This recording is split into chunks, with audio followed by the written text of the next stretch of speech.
You were told lies about your PhD, and I'm here to set the record straight about 3 misconceptions you need to know about when you finish your PhD. There's so much joy in doing research and being a PhD student in terms of learning, studying different techniques, going out into the field, meeting participants or patients, culminating a lot of findings and producing a wonderful story that ends up being your thesis. But throughout the different postdoc experiences I have had, and being a PhD supervisor, and now actually being away from academia, there's a few misconceptions that I've seen myself and other people have that unfortunately need to be talked about, so then you have a better experience when you finish your PhD. So without further ado, let's talk about the first myth. So the first one is the notion that you are a niche expert when you finish a PhD, not a field one. Now, to put this into context, my PhD was in vascular pharmacology, and I cannot say I am an expert in the field of vascular biology or pharmacology. I'm just a niche expert in a particular part of the vascular system and a particular part of pharmacology. I'm not a pharmacologist, nor am I a vascular scientist. So you can understand that when you finish your PhD, you're not an expert in the field at that stage. If you were to go down the traditional academia route and you do a few postdocs in the area, you become a lecturer, senior lecturer, professor, then you can say at that point you are an expert in the field. A lot of people are professors in molecular biology, professors in immunology, professors in computer science, because then they are an expert in the field.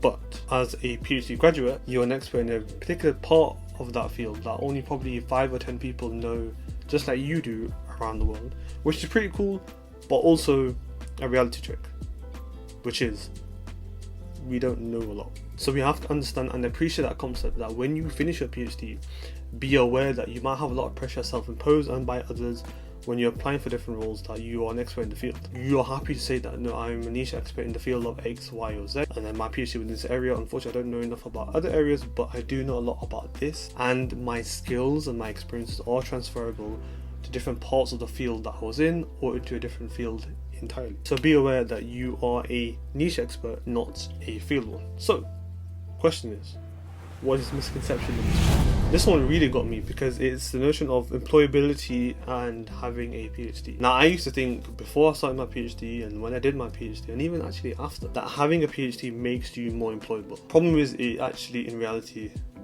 doesn't.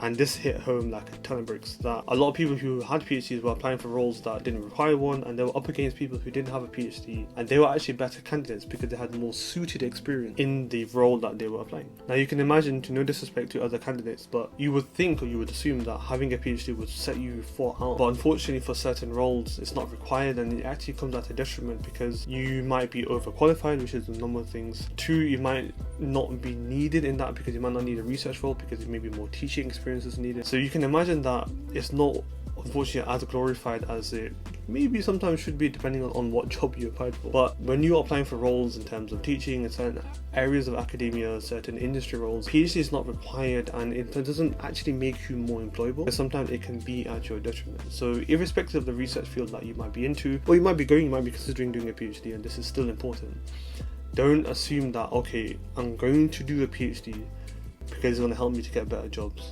It doesn't. If that's your viewpoint and you don't know much about academia or industry and you just think doing a PhD will help you, you will suffer in your PhD.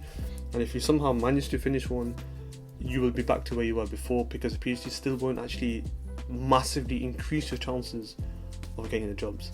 Now, to hit home this and to make it sure that it resonates with all of you, my role right now, I am not in academia for but over maybe 7 to 8 months, and partly that is due to my inability to apply for roles that actually require a PhD, but I was unsuccessful because of all the issues I've mentioned in previous videos and the main video on my channel, PhD Decide You Don't See, link is in the video description as well.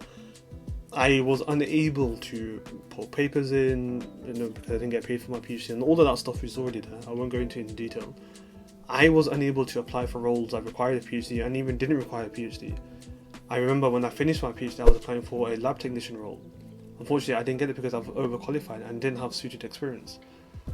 I even applied for certain areas in research, but unfortunately I was overqualified or I didn't have the right experience. So a PhD doesn't mean it makes you more employable unless you're looking at the right roles. So be wary of that, and if you are considering doing a PhD, be wary that the PhD itself doesn't just make you employable. If you have an idea that you want to contribute to knowledge and you have ideas to go into academia or industry or stuff, that's fair enough. That's a good reason to do a PhD. But it's not a good reason to do a PhD if you're thinking it's going to help you to apply for new jobs.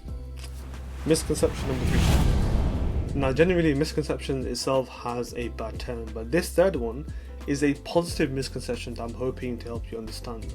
And that is how universal a PhD actually is. Now, if you were to take other, you can say, roles and accreditations in the healthcare fields, for example, being a medical doctor or a pharmacist or a nurse, a lot of these kind of clinical professionals, so being an optometrist as well, if you were to do that in the UK, where I'm based, and then you wanted to become an optometrist somewhere else, you would need to do conversion courses or even conversion degrees in order for you to practice that in a different field. Now, the argument you might have is that, okay, these are actual healthcare clinical skills that require you to be on governing bodies, for example, the medical council if you were to do medicine, the nursing council, the GPHC. I should know this because I help edit Microform, which is a digital platform business to help pharmacists in the UK that I'm a video editor for. That has a very pharmaceutical council that you need to be very accredited for in the UK. Now, if you were to be a pharmacist somewhere else, again, a medic somewhere else, you would need conversion degrees to do that. Now, yes, a lot of PhD doctorates are not clinical specialists. They have clinical skills, so a lot of them can do certain clinical tasks that others do in terms of venipuncture and similar basic tasks that you can't prescribe. Of course, you can't do those things, I understand. But the point I'm trying to make is, if you were to want to do research somewhere else, you can go do research somewhere else. Many colleagues I know who are postdocs are from different countries. They did a PhD somewhere else, they were able to do research somewhere else. And this is the point that I'm trying to make. PhD is very universal. If you did a PhD in one country, you are able to do a postdoc in another country. It's actually advised. If you wanted to become a lecturer or professor in a different country, you can do. Whereas other courses, other accreditations and degrees require you to do some form of conversion course in order for you to be that profession. So if it's an accountant, as I said, pharmacist, nurse, doctor, whatever it is, you wouldn't be able to just pack up shop and go somewhere else. Whereas if you are a researcher and you have a PhD, you can. So this is a positive misconception I wanted to help you understand, that if you are considering doing a PhD and you think you'll be stifled because you did it in a certain country, majority of countries around the world allow and advocate for this flux and exchange of researchers from different countries. There's people I know who are in New Zealand, in Australia, in the UK to Canada, from Canada to India, to Italy to Belgium. There's people all over the place doing a PhD in one country and doing research in another country quite easily, quite happily. So keep that in mind if you are considering a profession. If you're considering doing a PhD and you're already at one right now, remember, the world is your oyster. If you have the ability, if you don't have maybe too kind of responsibilities or commitments where you are, go for it, because research can really help in terms of allowing you to travel, allowing you to meet new people, new cities, new countries. It's a great way in order for you to experience the other parts of the world that you might not be able to do if you were in other professions. Now, if you're looking to apply for a PhD, video over here is about my top tips for a PhD application. If you've got a friend who's interested, do let them know about that video. I am Aamir saying, if you want to subscribe, you can do. Link down below. You can see the subscribe button right here, or it's here. I think it's here.